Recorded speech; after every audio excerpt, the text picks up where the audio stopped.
ఎంతవరకు నాకు ప్రజలు సపోర్ట్ చేస్తారు యాజ్ ఏ లేడీగా మీరు చెప్పండి. రెండవది 2,000 కోట్లు ఉన్నాయి, 2,000 రూపాయలకి ఏదైనా చేస్తుంది అంటాడు. 2,000 రూపాయలు టిప్ ఇస్తాం ఎవరైనా మాకు వస్తే మా ఇంటికి ఇదేమంటారు, ఒక సావుకి వెళ్ళినా లేకపోతే ఎక్కడికన్నా వెళ్తే ఆ మేళాలు వాయించే వాళ్ళకి టిప్ ఇస్తాం 2,000 నుంచి 5,000 వరకు. నేను 1991 నుంచి హీరోయిన్గా చేస్తున్నాను. మీరు ఆ రోజు నుంచి నా అకౌంట్లు ఇస్తాను, అన్ని అకౌంట్ ఆన్ రికార్డే కదా. నాకు ఎన్ని లక్షల రూపాయలు షూటింగ్ వల్ల వచ్చాయి, నా ఇల్లు నేను ఎలా కట్టాను, నాకున్న ప్రాపర్టీస్ ఏందో మీరు చూసుకోండి. లేని వాటిని 1,000 కోట్లు అని అబద్ధాన్ని 100 సార్లు చెప్తే నిజం అవ్వదు. ఈరోజు మీ ద్వారా నేను భానుకి ఛాలెంజ్ చేస్తున్నా, నీకు దమ్ముంటే నువ్వు ముద్దుకృష్ణం నాయుడికే పుట్టుంటే 1,000 కోట్లు నేను దోచుకున్నట్టు ప్రూఫ్ చూపించు, నేను రాజకీయాల్లో నుంచి వెళ్ళిపోతా. లేదంటే నువ్వు ఎమ్మెల్యేగా రిజైన్ చేసి రాజకీయ సన్యాసం చెయ్యాలి. సవాలా? 1,000 రూపాయలు 2,000 అడుక్కున్నానంట. ఎవరి దగ్గర అడుక్కున్నా? నా ఇల్లు నగిరిలో ఉంది, నా ఓటు నగిరిలో ఉంది. ప్రతి ఎలక్షన్లో నేను ఇప్పటి వరకు నా ఓటు ఇక్కడ నగిరిలో వేస్తున్నాను. నా ఇంటికి వచ్చిన వాళ్ళని నా అన్నదమ్ములుగా గౌరవించి, నా అన్నదమ్ములకి ఏం చేస్తానో అదే వచ్చిన వాళ్ళకు కూడా అంతే గౌరవంతో పంపిస్తున్నాను. అలాంటిది నువ్వు ఆఫీసు లేదు, ఇల్లు లేదు, ఎవరో ఒక లీడర్ మీద పడి వాడి డబ్బుతో కాఫీ తాగుతావు, వాడి డబ్బుతో అన్నం తింటావు. వాడి డబ్బిస్తే కానీ గుళ్ళో హారతి పళ్ళెంలో కూడా డబ్బులు వేయవు. నువ్వు కూడా నా గురించి మాట్లాడితే ఎట్లా?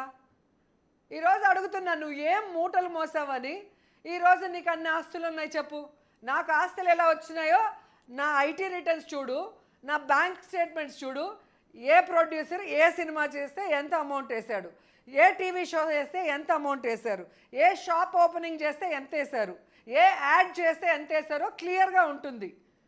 నువ్వు ఏం చేసావు, ఏం మూటలు మోసావు, ఏం కూలి పని చేసావు, లేకపోతే ఏం చెమటోడి పని చేసావో నువ్వు మీ ఆవిడ లెక్కలు చూపించండి, మీ ఐటీ రిటర్న్లు చూపించండి, మీ ఇది చూపించండి. అప్పుడు తెలుస్తుంది ఎవరు కష్టజీవి, ఎవరు కష్టపడి పనిచేశారు, ఎవరు అడుక్కున్నారు 1,000-2,000 అనేది మీకే అర్థమవుతుంది. ఎస్, గాలిబాను గారిని మొన్న నేను ఇంటర్వ్యూ చేశానండి ఇదే ఇష్యూ మీద. ఒక మహిళని ఆ రకంగా కామెంట్ చేయటం ఎంతవరకు కరెక్ట్ అని ఒక విధంగా ఇదే అంశాన్ని మీరు ఏదైతే రైజ్ చేశారో అదే టోన్తో నేను కూడా అడిగాను. ఆయన చెప్తున్నది ఏంటంటే, ఒకప్పుడు అంటే నా ఉద్దేశం ఆవిడ్ని కించపరచడం కాదు, 2,000కి ఏదైనా చేస్తుంది అంటే దాన్ని వేరే యాంగిల్లో తీసుకెళ్తున్నారు.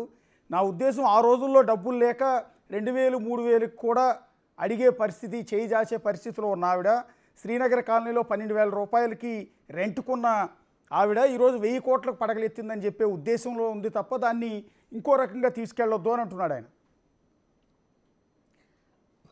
రాష్ట్ర వ్యాప్తంగా మహిళల నుంచి పెద్ద ఎత్తున నిరసన వెల్లువెత్తిన తర్వాత ఈరోజు డైవర్షన్ చేయాలనుకుంటున్నాడు. అతని ఎక్స్ప్రెషన్ చూడండి, 2,000 రూపాయలకి ఏదైనా ఈవిడ చేస్తుంది అని మార్కెట్లో వినికిడి. ఆయన ఎక్స్ప్రెషన్ చూడండి, ఎంత వల్గర్గా, ఎంత కేవలంగా మాట్లాడాడు.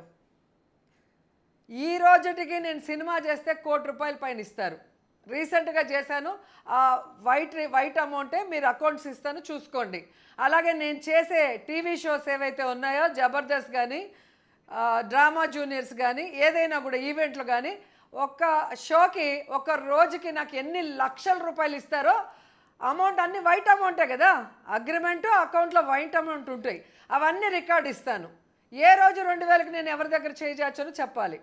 రెండవది, మీ నాన్న గుంటూరులో లెక్చరర్గా ఉండేవాడు. లెక్చరర్గా ఉండేవాడికి ఈరోజు 1,000 కోట్ల రూపాయలు ఎలా వచ్చాయి, మీకు ఎలా పంచిపెట్టాడో మీరు లెక్కలు చెప్పాలి. నేను చెప్పాల్సిన అవసరం లేదు, ఎందుకంటే నా ఆస్తులు, నా లెక్కలన్నీ ఐటీ రికార్డు, నా బ్యాంక్ స్టేట్మెంట్తో క్లియర్గా ఉన్నాయి. లేదు బినామీల పేరు మీద ఉన్నాయని మీకు అనుమానం ఉంటే అదైనా ప్రూవ్ చేస్తే నేను ఖచ్చితంగా నేను ఏదైతే ఛాలెంజ్ చేశానో దానికి కట్టుబడి ఉంటానని కూడా ఈరోజు చెప్తున్నా. అండ్ మూడవది, అంటే నగిరి ఇంటి గురించి ఏడుస్తాడు, హైదరాబాద్ ఇంటి గురించి ఏడుస్తారు, చెన్నై ఇంటి గురించి ఏడుస్తారు. చెన్నై ఇల్లు ఎప్పుడు కట్టాము, అది ఏ డేట్లో కట్టాము, ఏ డేట్లో గృహప్రవేశం చేశామో ఆన్ రికార్డే కదా, ఈరోజు మార్చేదానికి కాదు కదా.